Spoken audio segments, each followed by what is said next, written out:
afternoon, everybody. Instead of the more traditional PowerPoint for chapter 3, I decided just to do a little video lecture that hopefully will be a little more engaging than clicking through a PowerPoint. I'm trying to do some different things throughout the course to make it a little more engaging. So Unit 3, or Chapter 3 in the text is entitled Training and Preparation. This is one of the reasons why you'll see on the site the NIMS overview, review, whatever you want to call it. Some of us have read about NIMS long enough that we don't want to read about it anymore, but it is, of course, a very important thing. And those of you that are not familiar with it, I don't mean to make light of it. The National Incident Management System has greatly enhanced communications among agencies during emergencies. That is one of the goals of the whole system and the training program, and so it greatly enhanced a lot of that. So in a lot of emergencies, they will cite communication as a big issue. And so by having training and preparation, communications are enhanced as well as other things as well. Some of the training that we can attend, and depending upon your assignment, again, whether you are law enforcement, even military, fire, EMS, emergency management, or other. Um, there's different types of training because the important thing is that all these agencies work together during the emergencies. It's not we're not siloed during those emergencies. Everybody works together, and so to train together is real important, and to attend training classes is important for us as well. There's educational sessions, there are training sessions, there's different conferences. Here in Georgia, we have a very large EMA conference in Savannah every spring. I was fortunate enough to be able to go down for a few days, and the list of classes and training sessions was just endless. It seemed like there were some very important things that occurred during those different, educational sessions, training sessions, and conferences and seminars. And your book kind of breaks those out a little bit. We all know about NIMS, the National Incident Management System, and as any kind of an emergency responder, depending upon your level within the organization, you are required to take some of those NIMS classes. Organizations such as Fire and EMS cannot get grants without their personnel having participated in those. You cannot attend the National Fire Academy without your chief signing off saying that you have attended those. There's a chart on page 62 in your book that lists the classes that you should have had. Pretty much everybody should have 100 and 700. I think I've had 100, 200, 700, and 800. I never got 3, 4, and 5. Those were a little more specified. They've been revised, reviewed. One of the things about our textbook is that it's really not that old, but in terms of emergency management, that seems to change monthly or weekly. It is a little bit older, but a lot of that training. If you want more information about the NIMS training, you can simply go to the FEMA website. Those are classes that are sponsored by FEMA, the federal government, the Federal Emergency Management Agency. And so then we have this kind of breaks it out into the different types of training. It's really hard to manufacture a disaster in order for us to practice. When I was first coming along in the fire service, we would burn old houses that were donated that people wanted to get rid of. And that was the closest thing that we had. It was pretty close, too, to a real house fire. Well, it's really even that's harder to do today than it used to be. But when we're talking about natural disasters, such as hurricanes, tornadoes, those kinds of things, they're really hard to simulate and to train for. But we do have to find ways um, to make them real. Now, your book kind of breaks it out into 4 different areas. One is an orientation seminar, and this is where you basically tell people what the plan is, that you bring these people together, and not necessarily just your own organization, but those other organizations that you will be interacting with during that emergency time. But you bring them together, you might discuss a topic or a problem in a small group or in that group setting, introduce something new. It may be for new people. If you are in a community, maybe there's new leaders within the city council or county commission that need to be updated and educated and oriented on the emergency operations plan. This is the type of setting to do that. There's no exercises, there's no drills, there's nothing during the orientation seminar. It is simply that. It's designed by a facilitator to bring action, to bring people together. And then we get into drills. Drills are kind of the lowest level of practice and planning, and they are used to test a specific operation.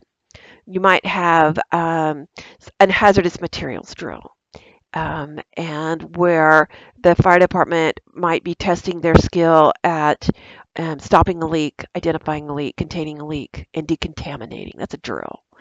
You might have your public works locating and placing barriers within a certain amount of time. It may even be a fire department or EMS or law enforcement responding to a particular location um, within a certain time frame. That could be a drill as well. Drills are a routine part of emergency services, and we do them a lot.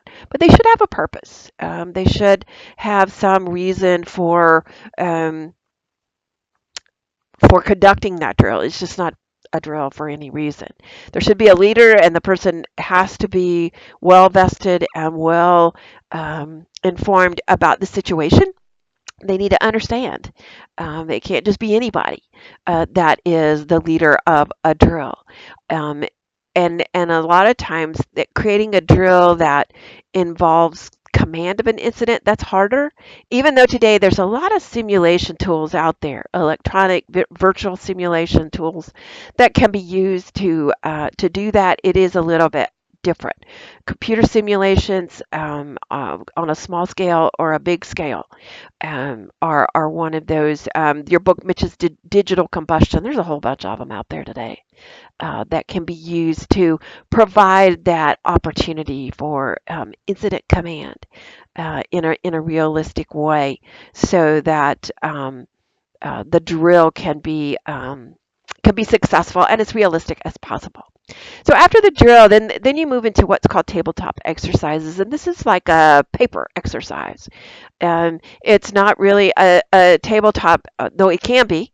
I have participated in some great tabletops. There was one, a company that came out and they just had little houses and trees and a little village, and they presented you with a situation, and you moved things around and people around and resources around.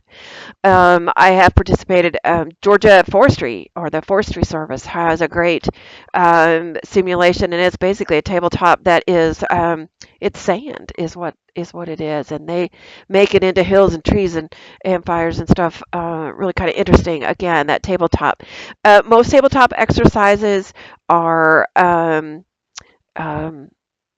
Equipment's not there, you don't call out resources, but it's basically a walkthrough in a lot of ways. There is a problem statement, which is describing a detailed incident or event that might be happening, and then you address that.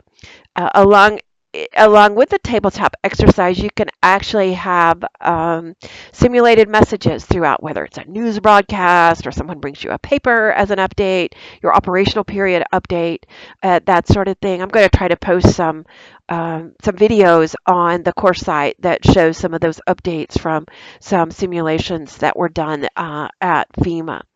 The tabletop is the lowest of all coordinated exercises. A lot of times it's a paper, it's a talking through. It's, you're going to simulate talking on the radio, even when the person's like right across the table from you. There should be discussion from the participants to make sure that things are working right, and making sure that everybody understands what their role is. And that's the important part. I think that's one of the benefits of tabletop, is to make sure that people know what they're supposed to be doing. And again, it goes back to not only being prepared for that plan or for that incident, but making sure that the plan itself spells out what you need to do, and it's clear and concise, and the people that are supposed to carry out that plan know what their role is and how they can facilitate that during an emergency. Functional exercises, again, this is a fully simulated interactive exercise that tests the capability of an organization. When I think about functional exercises, I think about the organization itself. I think about fire. I think about EMS. I think about public health. And it's a test for them in that it's geared for policy coordination and operations personnel to practice in realistic ways. A lot of functional exercises, they have a controller, they do have players, which are the participants, that respond as they would in a real life emergency. There's just not an emergency going on. And then, of course, simulators that may have some external roles or deliver some of those messages. It makes it possible to test the several functions of the plan and test the functions of the agencies to work together. Um, it may serve as a large scale um, type of event or drill for some agencies. In some ways, other agencies may be only minimally involved. So functional exercise is the next layer up. And then the last layer is that full scale exercise. This is that full blown, everybody, as I call it, an all hands type of an event. Everybody responds. It is it's with equipment, it's with personnel, actual on-scene actions and decisions. You may have simulated victims. If you have a school bus crash, and you've got kids that are playing the part of those victims, a lot of times that's a realistic device.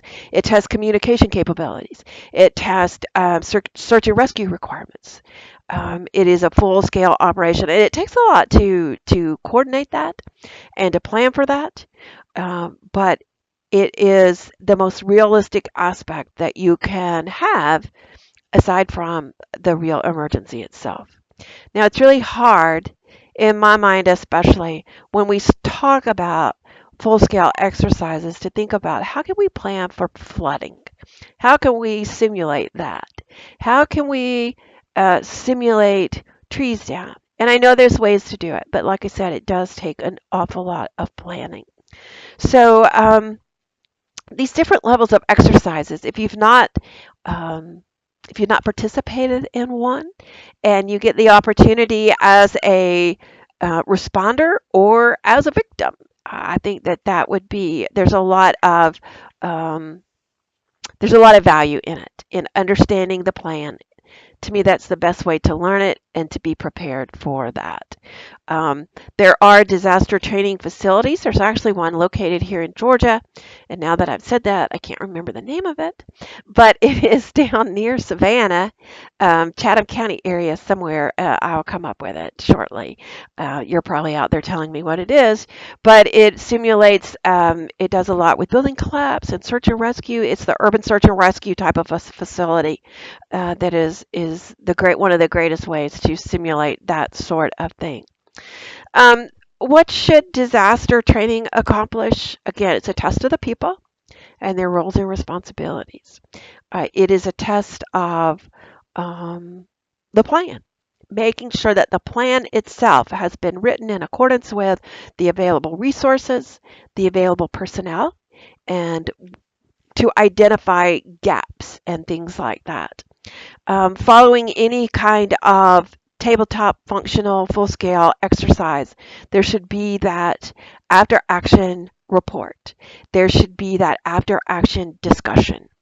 I think that is the true value in these exercises. Yes, that people need to know that they can use that equipment and that they can perform the skills that need to be performed. But unless you sit down and talk about it afterwards and adjust accordingly, your full scale exercises can lead to situations that may need to be part of a drill. it identifies those weaknesses. It identifies the strong areas. It can identify things such as, I can't talk to you on my radio. And how can we fix that? Is there a patch available? What can we do? How can dispatch? One of the things we forget about in emergencies is using our dispatch centers, our communication centers in these things. They're a big part of that. If they can't communicate with you and you can't communicate with them and they can't communicate with the responders, um, then it's not going to be of a lot of value. So training and preparation is a huge piece of course, disaster planning and preparedness. Um, it, it's part of being prepared. We can write this really great report and we put it on a shelf and we never look at it again as far as an emergency operations plan. But we have to practice that plan. Many facilities have requirements that they practice once a year, some aspect of that plan. We've done really good recently with active shooters. A lot of places have had those kinds of drills, but we also need to think about other types of situations. Again, looking at those situations that are common to our area, common to our community, or are part of our history in our community is really important. So second only to the creation of the plan is the training and the practice of the plan. That cannot be emphasized enough, and I think it's true with any kind of plan. Making sure that people have met the standards and the educational requirements, making sure everybody's got their NIMS training. And when I say everybody, I mean, police, fire, EMS, anyone that's going to be out there communicating needs to understand that incident command structure, again, how things are designed, how things are that whole tree as it branches out. Everybody needs to understand that, and so training is a huge piece of this. We can't wait till the disaster to say, oh, here's our plan. Let's see how it works. It's just like any other plan that you have. You have to practice it, you have to tweak it, you have to critique it, and then make adjustments as necessary. Are there new facilities in your community? Are there new hazards that have come into your community? And how are you going to deal with those and add those to your plan? So training is very important. The different types of exercises are very important, from that orientation all the way up to that full-scale exercise is going to be very important to the success. And remember that the goal is to be prepared for and to mitigate the damage of that emergency when it occurs. That's why we do what we do. And we, whether it is that catastrophic fire, or whether it is that natural disaster, or it is that act of terrorism, that hits a community. We want to be ready for it, and having that plan and practicing that plan on a regular basis is a big and integral part of that. So, thank you for allowing me to get away from the PowerPoint and lecture a little bit. And if you have any questions about anything in this unit, please feel free to let me know. Thanks so much, and we'll see you next time.